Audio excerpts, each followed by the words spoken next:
नमस्कार, सी न्यूज़ भारत के news bulletin में आप सभी का स्वागत है। मैं हूं अखिलेश पांडे। इस न्यूज़ बुलेटिन में हम बात करेंगे बुलंदशहर की, जहां घर में घुसकर 3 दबंगों ने युवक को मारी गोली। आगे चर्चा करेंगे चित्रकूट की, जहां महिला उत्पीड़न से परेशान होकर आत्महत्या के लिए मजबूर हुआ दिव्यांग। साथ ही आगे बात होगी छिंदवाड़ा के सामुदायिक स्वास्थ्य केंद्र की, जहां पर हुए विभिन्न कार्यक्रमों का आपको ब्यौरा देंगे। तो चलिए शुरू करते हैं खबरों का सिलसिला। बुलंदशहर में घर में घुसकर युवक को मारी गोली, घायल हायर सेंटर रेफर। सरेआम गोलीकांड से इलाके में फैली दहशत, पीड़ित की हालत नाजुक। आरोपियों पर सट्टेबाजी के खेल को लेकर पीड़ित पर दबाव बनाने का आरोप है। 3 दबंगों ने घर में घुसकर दिया गोलीकांड की वारदात को अंजाम। पुलिस मामले की जांच में जुटी। बुलंदशहर के पहासू कस्बे का है मामला। बेटा आपका क्या घटना हुई आपके साथ? सर, घर पे नदीम आया। नदीम ने कही कि मेरा सट्टे का काम करो। मेरे घर वालों ने कही मैं सट्टा नहीं लेता हूँ, और क्या नाम है, मुझसे कहने लगा 2 साल हो गए उन्हें छोड़े हुए। तीनों भाई आए वो साथ में। उन्होंने कही सट्टे का काम करो। उन्होंने मना कर दी, मैं नहीं करता भाई। उन्होंने मना करने के बाद में वही कहने लगे नदीम, बल्ला और क्या नाम है वसीम, ये तीनों ने अंदर उन्हें मारा। उन्होंने मना करी, इतने में उन्होंने उनके गोली मार दी। बस। कस्बा पहासू में आज अभी एक की गोली मारी गई है, किस बात को लेकर के विवाद हुआ है, क्या पूरा मामला? आज शाम 5 बजे कस्बा पहासू में एक मोहल्ला काजी खेल है, यहाँ पे एक आसू अली उर्फ चोचू सनाब चांद मोहम्मद, इसको एक है नदीम ने गोली मारी है और इस प्रकरण की पूरी जांच की जा रही है। अभी गोली मारने का बहुत सारा कारण स्पष्ट होकर नहीं आया है, इसकी जांच की जा रही है। अभियोग पंजीकृत कर विधिक कार्रवाई की जाएगी। पत्नी ने सर एक आरोप लगाया सट्टे को लेकर कोई विवाद हुआ है, ऐसा कुछ मामला सामने और ऐसा कुछ जांच में जो भी आएगा वो बताएंगे। बुलंदशहर से सी न्यूज़ संवाददाता अदनान इबाद की रिपोर्ट। खबर बुलंदशहर से है, जहां राजीव गांधी पंचायत राज संगठन की मासिक बैठक कांग्रेस कार्यालय पर संपन्न हुई, जिसमें कांग्रेस को गांव और नगर तक ले जाने के लिए चर्चा की गई। लोकसभा चुनाव से पहले बूथ स्तर पर संगठन खड़ा करने का संकल्प लिया गया। जिलाध्यक्ष रहमत राणा की अध्यक्षता में हुई इस बैठक में जल्द ही भाजपा के खिलाफ जिले भर में आंदोलन चलाने की रणनीति तय की गई। बैठक में बोलते हुए पूर्व विधायक प्रत्याशी शिकारपुर युवा जिलाध्यक्ष जियाउर रहमान ने कहा कि आने वाला दौर कांग्रेस का है। भाजपा ने किसानों, नौजवानों, गरीबों और व्यापारियों को ठगा है। भाजपा ने झूठे वादे कर लोगों से वोट लिए हैं, लेकिन अब काला धन, भ्रष्टाचार, बेरोजगारी, महंगाई पर चर्चा तक नहीं करते। उन्होंने सभी से एकजुट होकर काम करने का आह्वान किया। जिलाध्यक्ष रहमत राणा ने कहा कि राजीव गांधी जी के सपनों और राहुल गांधी जी की सोच को आगे बढ़ाने के लिए गांव से लेकर नगर तक राजीव गांधी पंचायत राज संगठन तैयार करेंगे। उन्होंने कहा कि 2024 में कांग्रेस की सरकार बनेगी। उन्होंने कहा कि किसानों और गरीबों के लिए सिर्फ कांग्रेस ही लड़ सकती है। बैठक को सुभाष गांधी, वरिष्ठ नेता मुनीर अकबर, इजराइल गहलोत, आशु कुरैशी, अनुराग शर्मा ने भी संबोधित किया और एकजुट होकर पार्टी को मजबूत करने का बल दिया। इस अवसर पर पूर्व विधायक प्रत्याशी जियाउर रहमान, प्रमोद कौशिक, अनुराग शर्मा, विनय शर्मा, हाफिज जीशान, फारूक, सलीम, तसन्नुम खान, नावेद, मुजीब आदि मौजूद रहे। आज ये हम हर पहले महीने की पहली तारीख को राजीव गांधी पंचायत राज की मासिक बैठक रखते हैं। उसमें कांग्रेस के विचारधारा, राहुल गांधी जी की जो विचारधारा है, नफरत की दुकान में मोहब्बत की दुकान खोलने की विचारधारा है, और लोगों को आज जो किसान, युवा, मजदूर, महिलाओं के संग जो अत्याचार होते हैं, उनको हम जनता के बीच में और हमारे नेता लेके जाते हैं, और उस विषय में हम अपने लोगों को बतलाते हैं। और 2024 के लिए हम घर घर जाके महंगाई की बात, कल जो आज की सरकार हमारी 70 सालों में 70 रुपये किलो सरसों का तेल हुआ, और आज की सरकार ने 200 को भी पार करा और अब 100 पे लेके आई है। वो भी हमारे राहुल गांधी जी के संघर्ष के कारण उन्होंने उनकी आवाज़ें उठाई जब लेके आई हैं।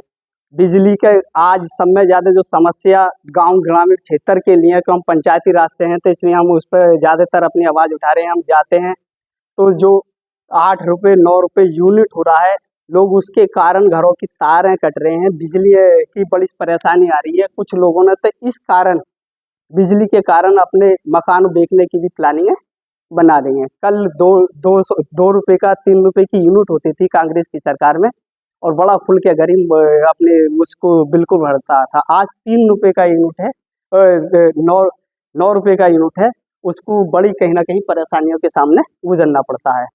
फिर उसके संग संग महंगाई, वो सिलेंडर हो, माननीय आज की सरकार और प्रदेशों में जाके 500 का वादा करती हैं, मगर उत्तर प्रदेश में कब 500 का करेंगे ये भी हमें बतलाना है।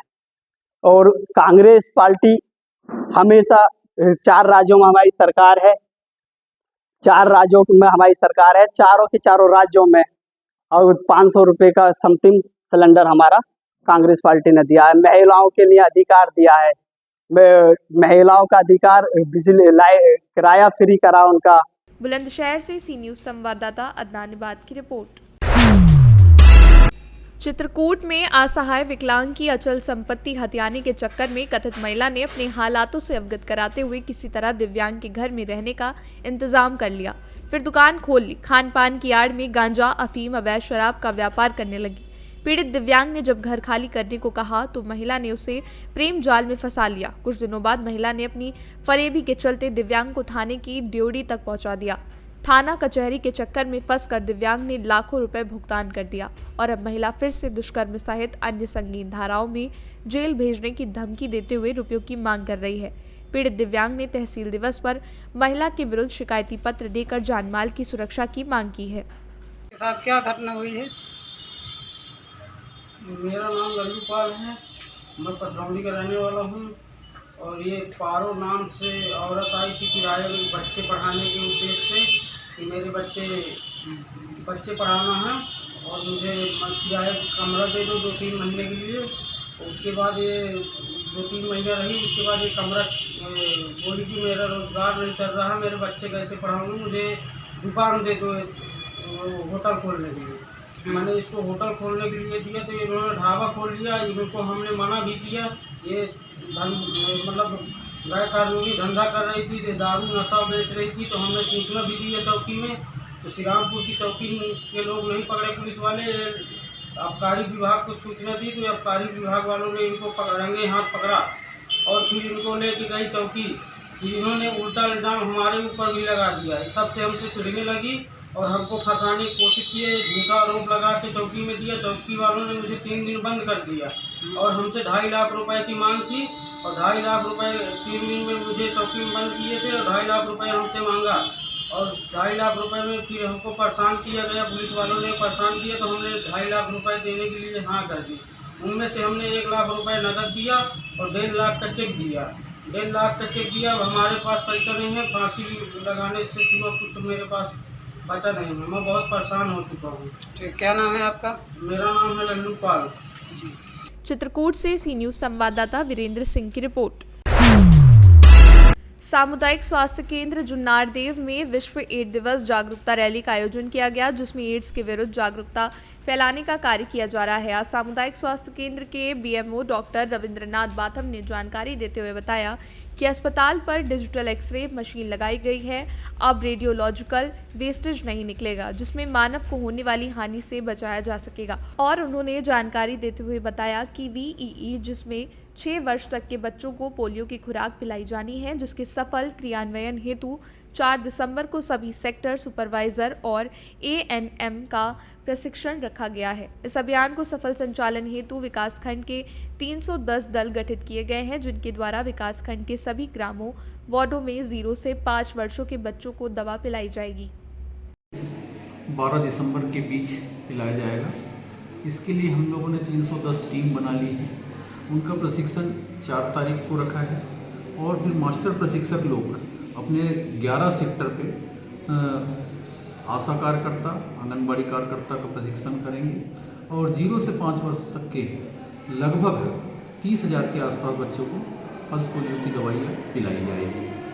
सर, सामुदायिक स्वास्थ्य केंद्र में कौन सी मशीन लगाई गई सर? अभी सामुदायिक स्वास्थ्य केंद्र जुन्नारदेव में कल दिनांक 30 नवंबर 2023 को शाम को 7 बजे डिजिटल एक्सरे मशीन का जो कि अभाव था, काफ़ी समय से चल रहा था।